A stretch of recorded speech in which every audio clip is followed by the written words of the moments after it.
delicious carrot cake dessert. You've listened to the former governor give his thoughts on where we're going in both radio and television. We certainly have some unique opportunities before us, but I appreciate you being here. It is a wonderful time to be in Wisconsin. I am an Illini fan, which means I don't win hardly at all. Wisconsin wins a lot more Big Ten games than the Illini do. We are in Purdue land, so we are in West Lafayette, Indiana, so we're starting to get a little taste of winning again in football there, and basketball seems to be doing A-okay. But for the next few minutes, what I would like to do is to go on a journey with you. And it's a broadcaster's journey, but it's probably a similar journey to one that you have all been on. Now, I haven't been to as many cool places as Roger Yu has, who is indeed one of my very dear friends, and I certainly admire him. The Grassmans, and congratulations, Bruce, on all that recognition today, and thanks for what you've done for the Wisconsin broadcasters. It's very impressive. What I'd like to ask each of you is a question, and you look on the screen, and what you see is an on-air light. I would like to ask, when did your on-air light come on? When was the first time that you realized, you know what, I get a little bit of a goosebump, or more, because of the industry that I'm in, whether it's radio or whether it's television? You know, when did your on-air light come on? My on-air light came on when I was 8 years old. I was attending a high school basketball game in a small town in Illinois. My dad was the school superintendent of a country district. And anyone that knows about small schools, Roger's wife is a former administrator, principals and superintendents do everything at ball games. They make sure that the locker rooms are open, they make sure that the folks are there to sell the tickets, they make sure the concession stand is going, and there's a lot of responsibility. But when you have a young son who wants to go to the ball game with his dad, Dad says, absolutely. He walks you into the gym, he sits you down on the front row and he says, don't move. And my father is one of those guys that when he says, don't move, he means, very good, this is interactive. You guys are getting it. But on this particular night, when I was 8 years old, I walked into my dad's gymnasium and I looked up in the top row of the bleachers and there was a table. And in front of the table was a felt banner with what on the front? Call letters. Call letters. There were two gentlemen with headphones on. And I fell in love right then and there. I remember it. I was 8. I've always had a passion for sports, but as you can tell, I'm not very athletic. My mother always said I had a gift for gab, which means a salesperson. Big mouth. That's a mother's way of saying that she loves you as well. But what I saw that night was the future. An opportunity for me to do something that I had passion and love for. Right there. And I've never wanted to do anything else my entire life other than become an astronaut. Now keep in mind, it's the early 1970s. What were we doing? We were going to the moon. You talk about adventure and you talk about excitement. As a kid watching an Apollo moonshot, that was cool. The problem was, has anyone ever been to an amusement park, like a big one? You know, when you walk in, there are two signs when you walk in an entrance to an amusement park. One says riders. Who goes through that one? Riders. People are going to go ride the rides. Are you with me? Okay. The other sign says holders. What do holders do? They hold the things for the riders. I was a holder. I had an adverse reaction to roller coasters as a young kid. So I assumed that the astronaut training program was not going to be something I could do. So guess what? My on-air light came on, and it was going to be radio. What I was able to do with that passion almost immediately was seek out radio stations that I had never really thought about before. I've always been a bit of an organizer, so we would put organized games together in the front yard of our house. Once the game got started, I left the yard, I went upstairs, I opened my bedroom window, and it was a press box. And I'm yelling out the play-by-play out of my bedroom window. When they invented Mr. Microphone, the world dynamically changed for me. Because then I was on the radio. I had a range of one bedroom. But you could hear me calling a game. Again, that's 9, 10, 11 years old. But the on-air light came on today. And as we go on this journey, you will hear stories about my concern and passion that experience still happens. I know we all have some trepidation about the future of our industry. Where are the young people coming? I'm going to talk to you about how we can seed that as an industry. But my on-air light was on. I was doing the play-by-play out of my bedroom window. I had Mr. Microphone going. But I also had another challenge. At the same time, I was diagnosed with a learning disability. And in the early 1970s, we really didn't know a lot about learning disabilities. Today, I would have gotten this diagnosis, dyslexia. Now, dyslexia is a word that is used for a lot of things today. But back when you were in the 1970s, you got a label. But here's what I learned early on. It didn't matter what label I got. It didn't lower my on-air light. It was still shining bright. I learned I could still do what I want to do regardless of what label I got in school. And it was interesting, I was the son of a superintendent. So I was kind of getting extra special care, and they still didn't quite know what to do with me. But I knew what I wanted to do. In the last few years, this book was written by Malcolm Gladwell. And I don't know if you are a Malcolm Gladwell reader. I love Malcolm Gladwell. I think he's brilliant. In this book, David and Goliath, which also, if you dig in, you can get some broadcasting analogies too. He talks about dyslexia. And he talks about learning disabilities. And when you start looking at the list of the leaders in the business world and the political world who share this little thing, that's a big list. Super achievers. Not to be held back by a label. Here's what it plays in the mind of a dyslexic. Take a crack at this. I bet most of you can do this.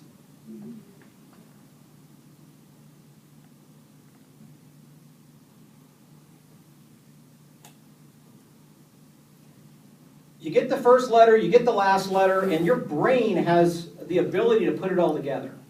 Okay, does everybody pretty kind of see that? All right, in a dyslexic's mind, this is what you see on the inside.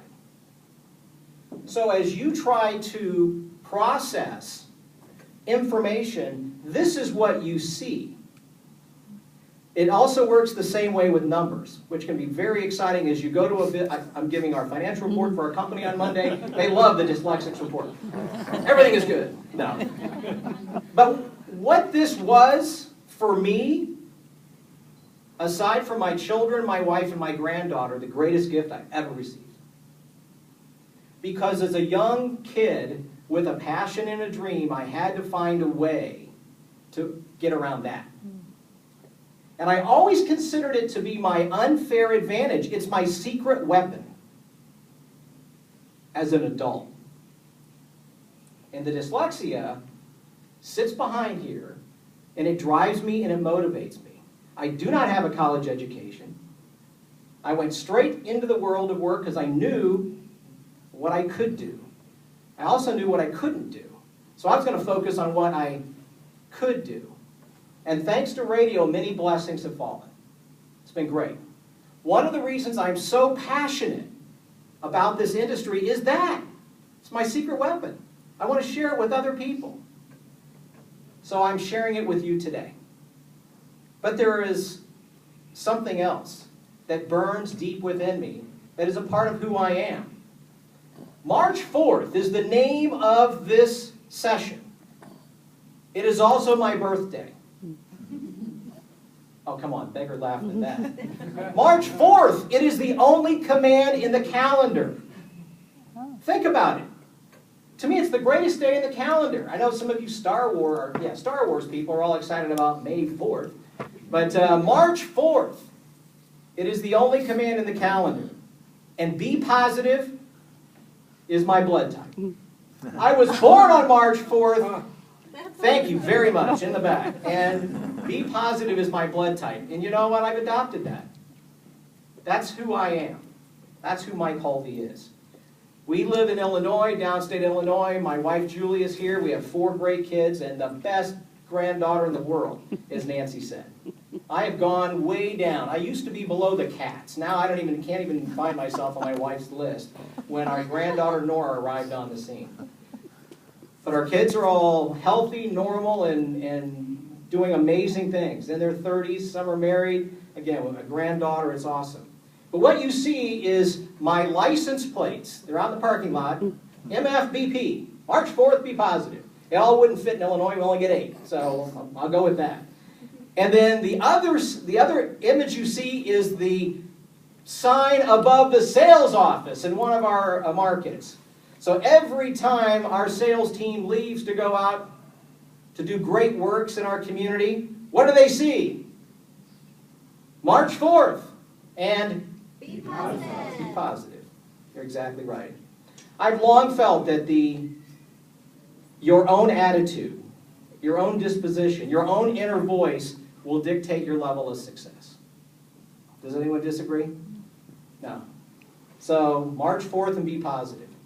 One of my goals for our session this afternoon is I would love everyone in this room to remember just one thing that we talk about today, tomorrow. I don't even know what it is. But something will resonate with you that we talk about today, and I would like for you to remember it tomorrow. Roger has been to every state association in the United States of America. He's done a great job speaking. People remember what Roger says the next day. I want to be like Roger. And he's using my Be Positive now in radio copy to recruit salespeople to his radio stations. But now you know who I am, I would like to share a little bit about where I'm from and how that is kind of shaped who I am on this broadcaster's journey. And it's remarkable because here are 5 people who are from the same place I am. You may recognize all 5. You may recognize 4. You may recognize 3. But left to right is Bobby Short, who is a society pianist. Some of you know who Bobby Short is. An amazing talent. I will tell the story. The next gentleman is Jerry Van Dyke, the little brother of the next gentleman over in the front row, Dick Van Dyke. And the gentleman to Dick's left is Gene Hackman. The gentleman in back is Donald O'Connor, star of Singing in the Rain. When you look at that group of individuals, there are Emmy Award winners, there are Tony Award winners, there are Oscar Award winners. They all come from the same place, my little town. It's pretty impressive. When you look at that, what was in the water? You know, what was going on? Bobby Short started in the entertainment business at about age 4. His mother realized he had a special gift.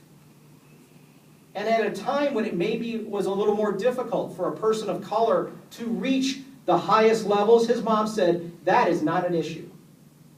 And it's 4 and 5, they started to travel and Bobby started to perform.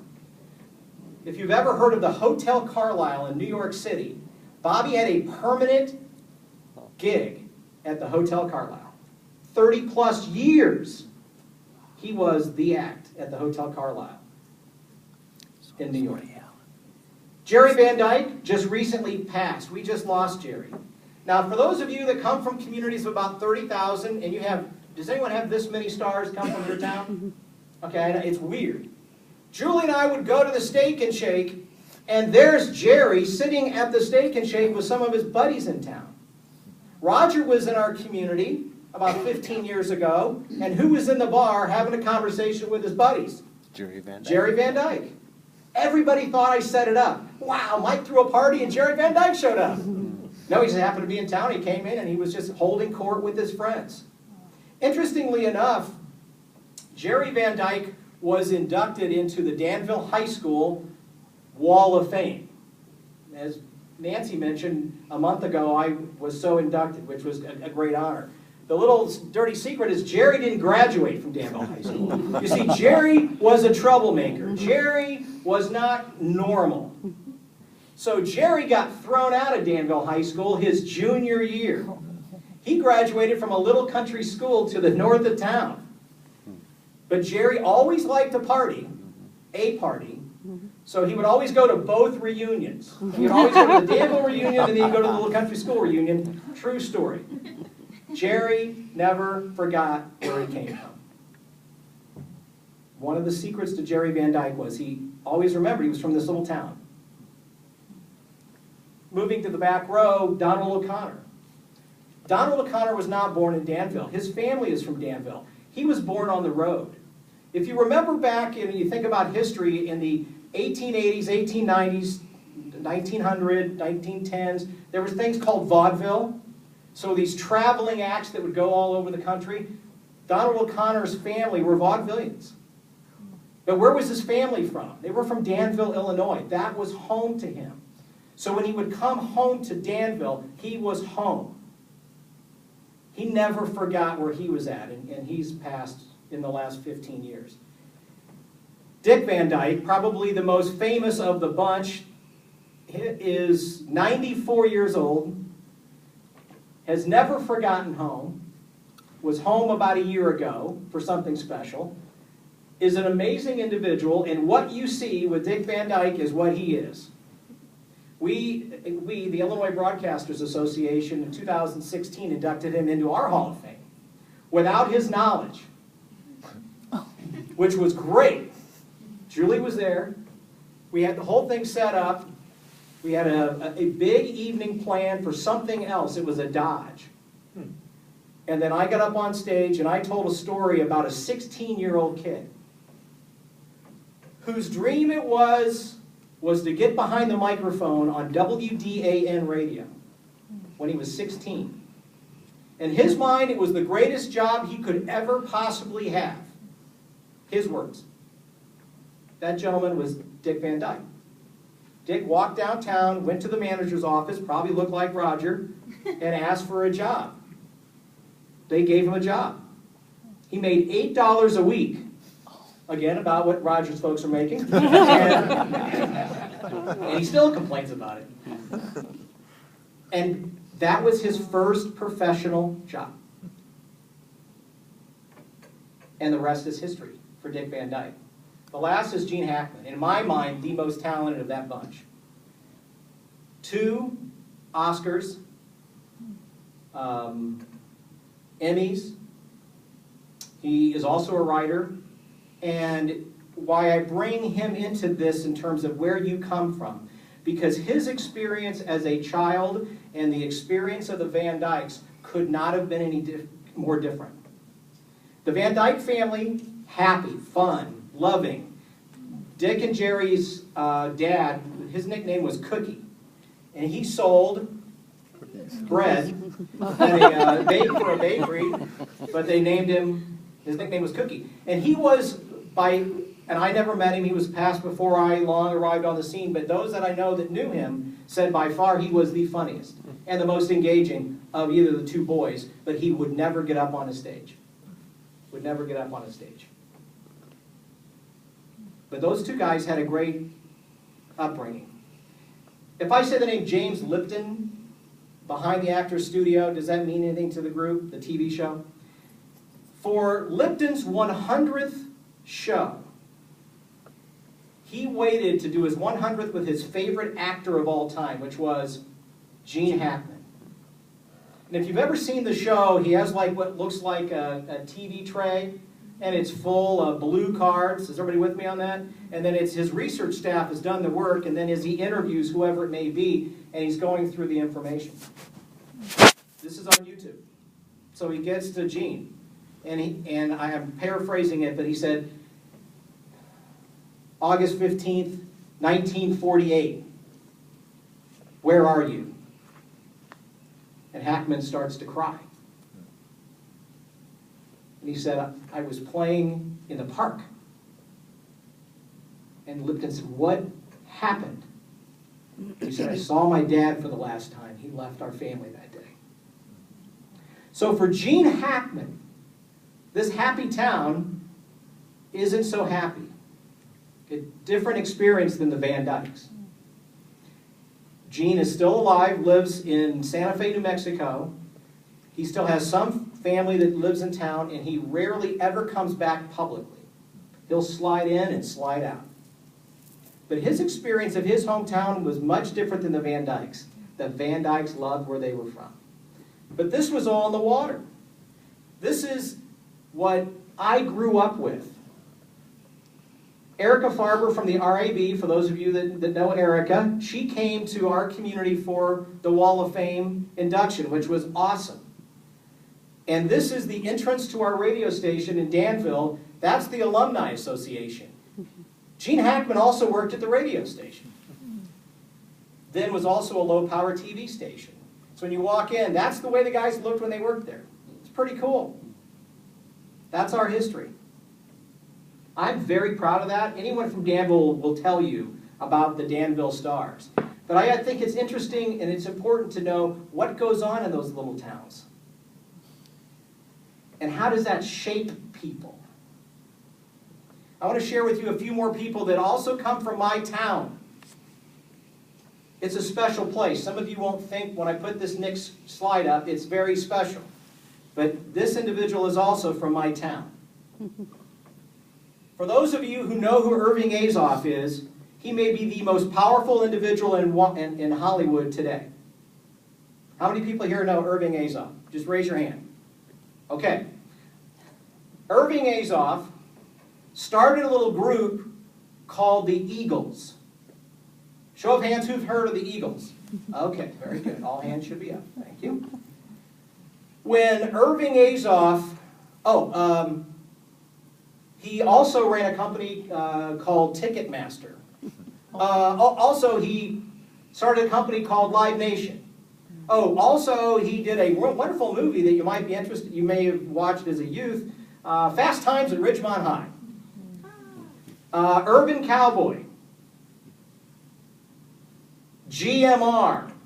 For you radio folks, it's now the 4th PRO, and radio folks are writing checks every month, and it's because of him. Irving Azoff is a Danville high school kid who started booking bands in junior high school. He went to the University of Illinois his first year. He met some guy by the name of Dan Fogelberg.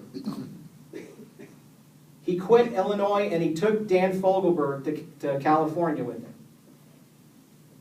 Before he left, there was a little group of guys from Chicago who started playing music in a little bar at the University of Illinois called REO Speedwagon. All of this from this guy. I talked to a friend of his last week who went to Irving's first Beatles concert with him. Danville folks. He was in middle school. Irving Azoff.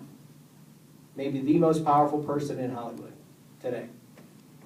This guy is also from Danville. Not to bore you with the Danville thing, but these special people come from a special place. What did I want to be when I was a kid? An astronaut. What do we have on the screen? That is an astronaut. That is not just an astronaut, that is Danville's astronaut. 4 shuttle flights, 2 on Atlantis, 1 on Discover, and 1 on Endeavor. And his father delivered Julie. So, he had that going in the family. But Joe Tanner had an interesting path, and that is he is one of the very few astronauts who does not hold an advanced degree. He is one of the very few astronauts that took he does not have dyslexia, but he kind of took what I call the Mike Hulvey path to space. He was a Navy aviator. And his dream was to become an astronaut. He applied for the astronaut program, was denied. He applied again for the astronaut program and was denied. He applied for the 3rd time and finally got in. What was he doing during times 1 and 2? Are you ready for this? His job was to train the astronauts to land the orbiter. He was the director of flight operations for NASA. They wouldn't let him in the astronaut office because he didn't have the right stuff. But he was training the pilots to land the shuttle. But he persevered. He marched forth, and he was positive. He got to space. If you're a Green Bay Packer fan, you may know the gentleman on the left. He is also from Danville. The backup quarterback to Bart Starr in Super Bowl I and Super Bowl II. Zeke Bradkowski. Also a Danville kid. They've all come from the same place. What is going on? I would direct your attention to the gentleman on the right. That is the oldest employee in our company. 94. He comes to work every day. He is a sports reporter, sports broadcaster, community icon. His name is Fowler Cannell. That picture was taken last year at a fundraiser at the local country club where Zeke came back to raise money for the local Catholic high school. He's still very active. And maybe the most famous of all from our community, and she's not even here. Lynn and I went to grade school, middle school, and high school together. Lynn probably had Irving Azoff's sister as a teacher when we were in middle school together, then called junior high school. But Lynn is also from Danville. And Lynn has the same story in terms of this incredible place that we've come from. Now, if you've ever had the opportunity, how many people here know Lynn? Everybody should, all hands up, good. Lynn's dad is a retired vet. And if you ever need someone for a read to sound like Tom Brokaw, Lynn Beard's dad is a dead ringer. He's a wonderful gentleman, a wonderful gentleman. But all this came from a special place. It's Danville, Illinois. It's kind of helped me in my secret stuff about where we come from. So that's where the journey kind of starts and begins. And I want to gravitate to the next thing, and that is those that you surround yourself with. Those that you surround yourself with. I like sports quotes. Here's a good one.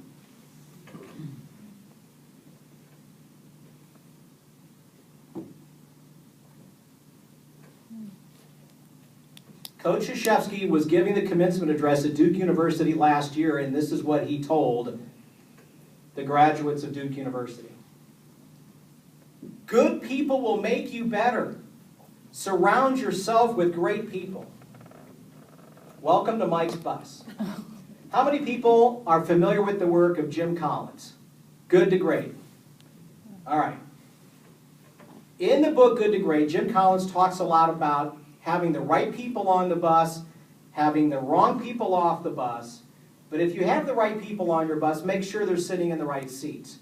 What I would say is let's take it one step further, but let's make it personal to each one of you around the tables today. You all have a bus. You should, if you do not, you need to think about your network of friends and your mentors as if it is a bus that you drive around every day. Who are your personal members of your board of directors? Who's on your board? Who's on your bus? The story behind the bus is that's an actual bus painting. A local company, which was two brothers who started an oil business, which was bought by Bridgestone and Firestone for millions and millions of dollars, also bought into the Jim Collins theory. It was called Speedco. If you ever drive down the interstate and you'll see an oil change like a speed loop for semis, it's called Speed Loop. It was started by two kids in a little town in Indiana. And then they sold it to Firestone for literally millions and millions of dollars. This used to say Speedco on the front of the bus. They gave me permission to make it say Neuhoff, which is our company. But in my mind, that's my bus, and that should be our company bus. Who's on it? Who is on your bus? Who have you surrounded yourself with to make you a better you, to hold you accountable? I have a lot of people on my bus, and I'm always looking for more people to get on my bus. But I have people that are part of my own personal accountability program. For instance, I have a gentleman in North Carolina, a very successful McDonald's owner-operator. At one point, I think he was up to 23 stores in Raleigh-Durham, North Carolina. He spent millions of dollars on radio and television because he was the chair of his co-op marketing team. So that's good. I would have a real problem with Rick if he wasn't doing that. But right now, Rick and I have this relationship, and Rick's about 15 years older than I am. Every Friday night, I'm on the phone with Rick for an hour. It's an accountability session for me and him. We hold each other accountable. He's on my bus. He's in that first seat when you first get on the bus. I would challenge you, if you don't have a Rick, if you don't have someone who will call a fact, who will challenge you or offer truly great advice, you need to get somebody on your bus. And when you see the cool school bus going down the street, I want you to think about that. Speaking of Danville, one of the guys who were on my bus died last fall. Every town has an individual who makes things happen, whether it's a small town or it's a large town. They're the people that bring consensus when there is argument. There are people that will be able to write a check silently to make things happen. So in Danville, Illinois, that gentleman, his name was Lou Mervis. And for 50 years, he was that guy. He was the guy you could go to for advice. He was the guy when things got a little out of hand, a phone call from Lou you really didn't want to get because you always took the call. He called me out to his office once or twice for various things, and he was one of those guys when you walked in the office, and maybe now that Lauer did this, it's not as cool, but he did have a button and the door would shut behind you when you go into his office. It didn't lock, but it shut, and he had your attention. And he explained what he wanted, you listened, and then you moved forward. But he was always a great listener, and he always was full of wisdom. And before he died, he asked me to come to his farm and sit with him. And it was a month before he died. And I considered it a great gift. He gave me 2 hours. Me and a very close friend, we went and we sat at his knee. He had ALS. The only thing he could move was his head. And he said the following about what is important in life, what is important in family, and what is important in business. That was somebody who was on my bus. Family, being active in your community, and cash flow in business. Because without cash flow in business and a solid business, you don't have the other two in as good a shape as you may need. And I went out to my car and I took out a piece of paper and I wrote that down because I didn't want to forget it. That is great advice. So I challenge you, make sure you have a board of directors and make sure you have people that will hold you accountable and likewise. All right, this is my late partner, Jeff Newhoff. I don't mean to be all sad and sappy on some of this stuff, but this is important on many fronts. Jeff Newhoff is Newhoff of Newhoff Communications. And Jeff and I worked together beginning in 1990 until his untimely death in 2012. And the picture on the left is Jeff with Dick Van Dyke when he was in town on a day that Jeff also was in town, and that was very cool, right out in front of the radio station. On the right is a picture of Jeff and I at the Chicagoland Speedway in Joliet, Illinois. And we have our little racing uniforms on because we're about to get in the back seat of an Indy car and go fast. This backstory on this is we all have friends that have done cool things, right? You have friends that have done cooler things than you, yes or no? Yes. So Jeff is that guy. What was that guy for me? What did he do that was cooler than anything I ever did? He flew in the back of Blue Angel 5 on a media flight during an air show weekend. So Jeff got in the back of Blue Angel 5 and then did about a 45-minute sortie with Blue Angel 5. That was the coolest thing that anyone had ever done that I knew. So with that in mind, Jeff was in line in front of me, and they strap you into the back of an Indy car. They put the helmet on. They put the collar thing on you. They get you all hooked in, and there's a driver in front of you and a driver in back because it's an Indy car chassis. They just stretch it out. And then they tap you on the helmet. You give them a thumbs up like you're ready to go, and they won't leave until you give them the thumbs up, and then the car speeds off, and you do 3 laps at speed. So I'm waiting, Julie's watching, Jeff goes out, does his 3 laps, he comes in, gets out of the car, comes up to me, keep in mind, the coolest thing any of my friends have ever done was him in the back of a F-18 Hornet. He puts his hand on my shoulder and says, "That was the most amazing thing I've ever done in my life. I don't know how they stay on the track." Like, crap, I'm next. That was not reassuring. So I jumped in the car, I had my helmet on, did the whole safety thing, went out, and it was amazing. Pulled back in, got out of the car, hands raised above my head, unstrapped, ran over to the thing, and I said, "That was better than sex!" I was overcome. It was amazing. And we shared that moment. That was really super cool. But Jeff was a brother, he was a mentor, and he was one of those members on my bus. On the 21st of July in 2012, Jeff Newhoff died of a heart attack. Unexpectedly. In front of his wife. At dinner with friends.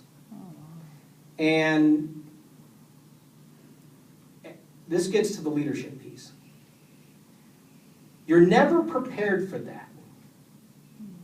I mean, you're not prepared for that as a human being, as a friend. It's been 6, 7 years, and it's still very real. But as a business, are you ever prepared for that? And that's one of the things that I really took away. And Roger knows we've talked about this. You get the phone call. Now what? And when you're the leader, which I was, there's not time to mourn right away. There's not time to panic. We have 200 employees in our company. You have to lead. So what do you do? And I do what I do best, and I made a list. And I just started to make a list, and I made some phone calls, and I called some friends, and friends were calling and offering advice, and I was trying to be I tried to be reassuring to our team and lead from that perspective. I was torn up. But I knew we had a mission to do. And what was incredible is we put the list together. I called the senior team, and after the initial incident, it was transparency with everybody. Hey, we're all in this together. We're not going to let him down. We're not going to drop a ball. You've got a role to play. You've got a role to play. You've got a role to play. You've got a role to play. You've got a role to play. We're going to do it together. We had a super amount of communication. And I will tell you that not a ball was dropped. I won't get too deep into it, but we had all sorts of things that were going on. Decisions that Jeff and I had not quite finished yet. Waiting on Jeff's final thoughts. Well, they all of a sudden became my thoughts. What are we going to do? And the team rallied together. I'm very proud of that. But you should always be prepared for the phone call. Do you know that 3 years before he died, we had the talk? Hey, if something happens to me, here's what you should do. If something happens to you, I'm going to do this.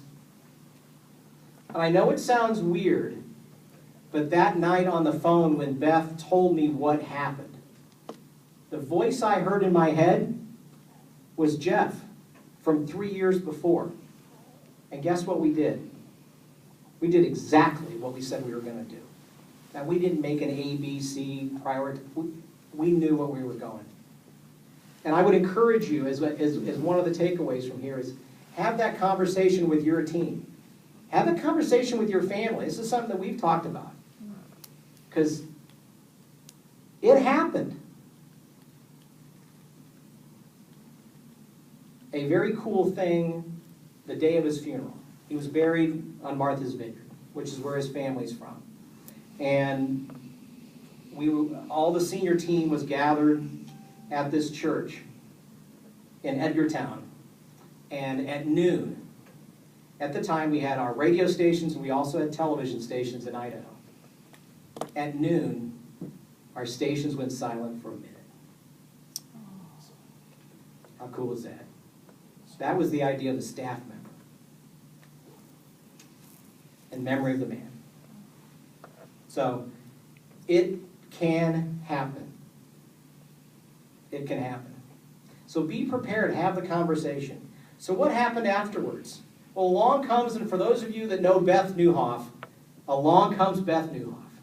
Now Beth was Jeff's wife, and Beth had been active in the business to the extent of we all thought big thoughts together and we innovated together, and Beth used to run McGavran Guild in the national office, and she is awesome.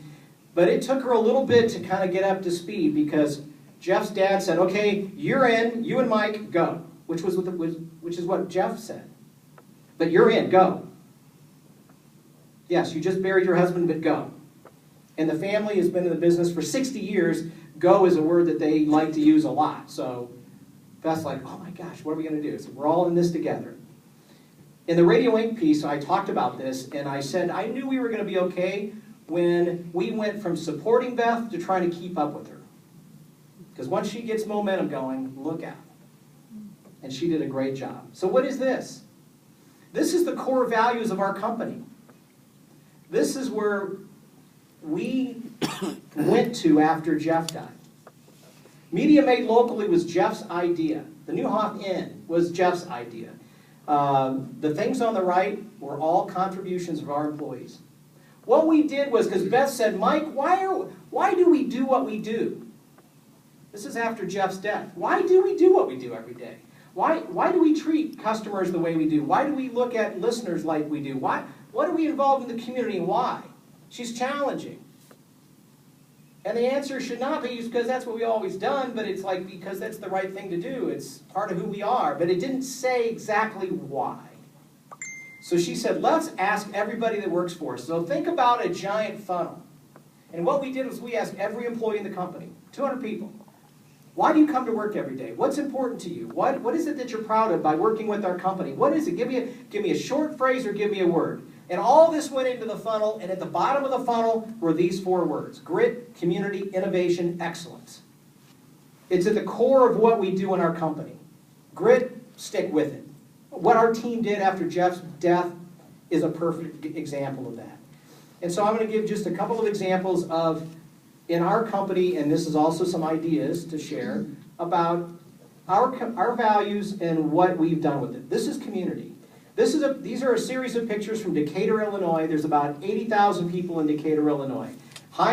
Actually, I am a March 4th Be Positive guy, so when I talk about employment levels, some people might talk about unemployment levels. I like to talk about employment levels. So currently we're at about 94% in that market. We've been as high as 89%. It's a tough market, economically with some things. But this is a community that's super giving. So this is the annual WSOY Community Food Drive. This was our 15th or 16th year this past year. And what you see is a line of cars, people coming to donate food, and everyone's got a food drive. Not like this one. This is the food drive on steroids, while slamming a rock star, chasing with a Red Bull. So as you can see on the last slide, in one day, we started at 6 in the morning, we ended at 6 o'clock at night, 1.5 million pounds of food, or cash equivalent, was collected in one day. In one day. How do you do it? It's hard. But every industry, every school, almost every business, almost every social service agency, everybody's tied into this. The TV stations, the news stations, our radio competitors showed up with donations. Bud Walters and Cromwell, God bless him. His staff came out and contributed food. Shows you the class guy Bud Walters is. At the end of the day, 1.5 million pounds were collected. What does that mean? That means that 3 food banks in that community with an employment level of about 94%, their shelves were filled for a year. 3 of them. Was it the radio station? No. It was a community. We just had the baton. And we're going to do it again in October. Anyone who wants more information, I will be happy to share and invite you to come down. Innovation. Write this down. Channel1450.com. Channel1450.com. This is an innovative idea that we use in our Springfield, Illinois radio station. What is it? It's a website. All local sports. It's all local sports. We have two guys who run the operations. They're they're displaced TV sports guys. There is some amazing content on here. There are ideas that you can share for ideas back in your market on feature materials, and I would direct your attention to 10 Question Tuesday. It's the go-to feature on that website. 10 Question Tuesday is a feature with a student athlete, not the star, but a student athlete, and they answer 10 random questions. It's all mixed with music and video, and it looks really cool. And let me tell you, when the tweets go out at 3 o'clock in the afternoon that the next 10 Question Tuesday is up, the traffic goes bananas. This is an innovative idea that started with employees. Innovation. Excellence. That was 2015 Radio Inc. magazine. Somehow Beth is flying through the air. So that's Beth Newhoff, and she was the cover story in 2015. I like this one. This got a lot of play in the trades. It's the Women of Newhoff. And Beth is in the middle, and our staff, and this has been a couple of years ago, and I'm happy to say that all but two of the individuals who are on this screen still work for the company. One of them who left us is now doing mornings in Madison. But it's where she was from, so she had a great opportunity to come home, and we wished her the very best. But innovative thinking and innovative ideas, doing things that are different. So in our company, the core values really do matter. It came from the employees. And it does put a fine dot on what we do every day and why. I want to share with you 4 ideas to take away of things that we do in our company, again, that could impact you back home right now. One is training camp. It says there, the sports selling slam dunk. Now, one year in particular, we got really lucky with the right people sitting in the right seats in an organization that we needed to take advantage of, and that was, we're a big University of Illinois affiliates. I know, we never win, but we will someday. A number of years ago, the marketing director, the sales manager, and the coaching staff, everybody lined up, and they were open to a really cool idea that I had. And that was, let's do a training camp at the University of Illinois for our advertisers. We chartered a bus, a motor coach.